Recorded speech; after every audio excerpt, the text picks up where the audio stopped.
Hello everyone, welcome back to Chart Engineers. This is the second video in the syllabus, and today we will be going over liquidity. We will talk about what liquidity is, what it means, and how we trade it. Liquidity is one of the most important concepts that we teach here at Chart Engineers, as a lot of our trading and understanding of the markets is based around liquidity.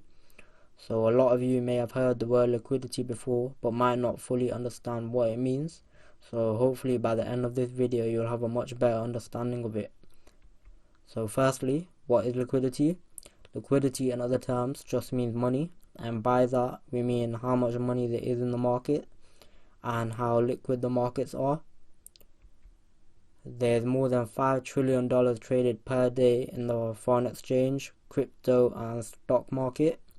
This means that the market is very liquid, which is good for us because this allows us to have much more opportunities to trade the markets.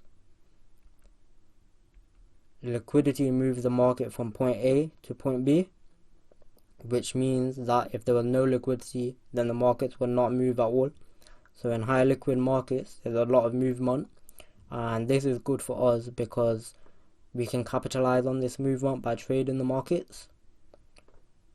So here at Chart Engineers, we trade liquidity by using a concept called liquidity rates, and by the end of this video you should have a good understanding of what liquidity rates are and how we use them to navigate through the markets.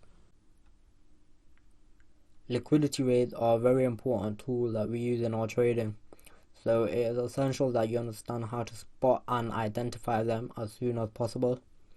So I'll show you a quick example of two liquidity rates. So here we've got a fractal high, and to recap what a fractal high is, it is a 3-candle pattern where the middle candle wick is the highest point compared to the candle on the left and the candle on the right. When price creates a fractal high and then later comes back like it has here, and it only wicks through the high and the body of the candle closes below the high, then this is what we would call a liquidity raid.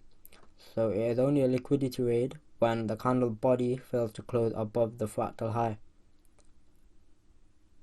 Another example is where we have a liquidity raid to the bottom side. So here we have a fractal low, which is a 3-candle pattern where the middle candle wick is the lowest point compared to the candle on the left and to the candle on the right. When price comes back to it like it has here and only wicks through it and the body of the candle fails to close below the low, then this is what we call a liquidity raid. So in both of these examples, it shows that only the wick should go through the fractal and not the whole body. So if the whole body closed below or above the low or high, then that would be a market structure break. So it is essential that you understand the difference between a market structure break and a liquidity raid. We'll go through that in the next slide. Liquidity raids and market structure breaks can be confusing at first, as they might seem a bit similar. So it is best to understand the difference between the two as soon as possible. Firstly, here is a liquidity raid, and as we discussed before, price has come back to a fractal high and fails to close above it.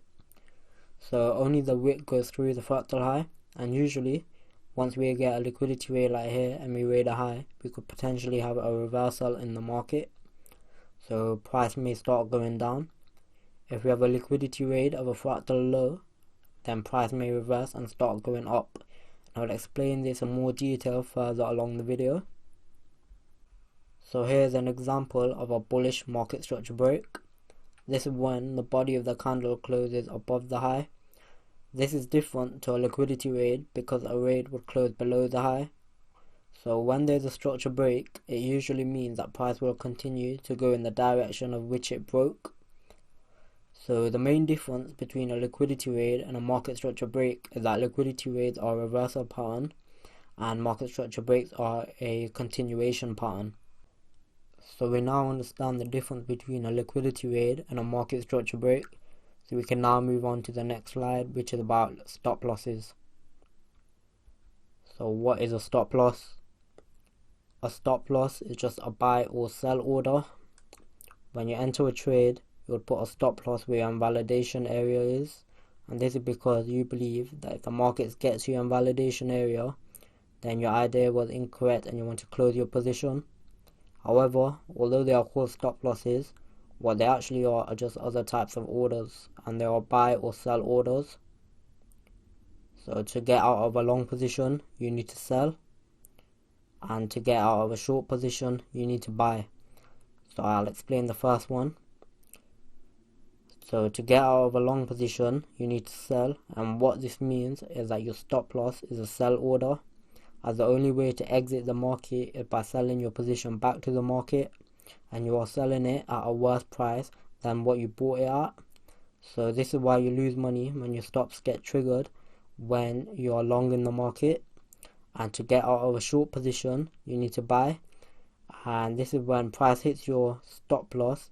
It really means you have a buy order here, as the only way to exit the market is by buying back your position at a more expensive price. So that's why you lose money when your stop gets triggered when you're shorting the market. So the last point is that trading is a zero-sum game, and I will explain what that means in the next couple of slides. Trading is a zero-sum game, and what this means is that for one person to make a gain, then another person has to make a loss. So in trading terms, for one person to be taking long positions, then there would have to be people on the other side of the market who are short in the markets. And as they both can't be correct, as price will either go up or down, it means that one of them will make profit whilst the other will lose some of their capital. That's what we spoke about regarding stop losses. So if you're in a long position and your stop gets hit, there are people on the other side of the market who are in short positions, so you lost your money while they're in profit. And these rules apply to all types of market participants, and for this example, I will speak about two types of speculators, one being retail speculators and the other being institutional speculators. So the zero-sum game rule applies to all types of speculators, whether you're retail or institutional. The main difference between the two is how much money that they actually trade.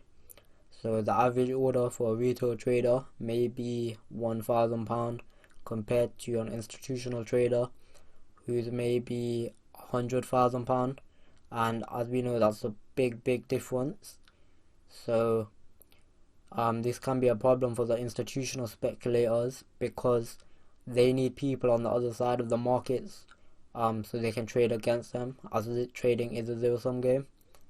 So what they do is create fractal highs and lows and engineer liquidity, and that's what we are going to go over in the next couple of slides. So now that we understand the theory behind liquidity raids, we can put that theory into practice. So here, price has made a high and a low, which retail speculators may see as support and resistance. And what they usually do is they would wait for price to either break the resistance, and that's when they will look for longs, or they would wait for price to break support, and that's where they will look to short price. Here we see that price eventually breaks support, and what a lot of retail speculators do is short when price breaks support, as there's a break and retest of the support level. They do this and they usually have their stops resting above resistance. So here's a break and retest. So their trade will look something like this, with their entries as a support line and their stop loss above the resistance. So there may be hundreds of retail speculators who are all taking the exact same trade with their stops resting above here, and this creates a large sum of liquidity above the high. And I'm sure a lot of people have been in this situation where they short price and their stop loss is above resistance, and we see that price comes up and stops them out. And this is because, as we said earlier, there's a large sum of liquidity above the high. So institutional speculators understand this and manipulate price to reach these highs. And what this does is that all of the retail speculators who have their stops above the high or their buy orders have been triggered. So they have lost their money. So what happens to all of that money? All of those buy orders are then paired with the institutional traders' sell orders. And we now see what happens after all those orders are paired. We see that price goes in the direction that was anticipated by the retail speculators. However, they are not in the trade because of the liquidity raid. So if you could not tell where the liquidity rate is on this chart, I'll just quickly mark it out for you. So here, so above that high, above that fractal high was where all the liquidity was, all the retail speculators buy orders, their stop losses, and then where the liquidity rate is where the retail speculators buy orders got paired with the institutional traders sell orders. So what that means is that the retail speculators lost their money and the institutional traders took their money, and we know that because trading is a zero-sum game. So now that you understand what liquidity rates are and how to identify them, it is now up to you to backtest them. So here I've got an example of a chart, and we will mark out a few of the liquidity rates and see what price does at these levels. So here's the first one.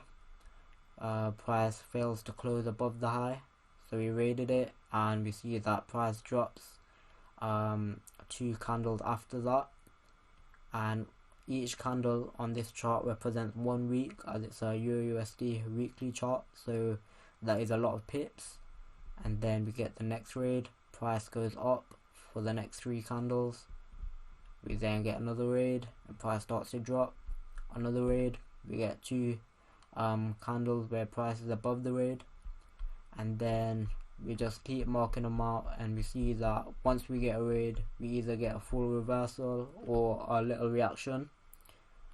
So it's important to understand that liquidity rates are good to mark out and understand, as they will allow us to get a direction in the market, as more often than not we will get some sort of reaction or reversal from them. So to backtest liquidity rates, I would suggest you open up a chart and backtest rates from the weekly down to the H1, and what this will do is help train your eyes to identify them in live market conditions. So yeah guys, that's the end of this video, and if you've got any questions regarding liquidity rates, then don't hesitate to ask in the Discord server, as we'll all be more than happy to help.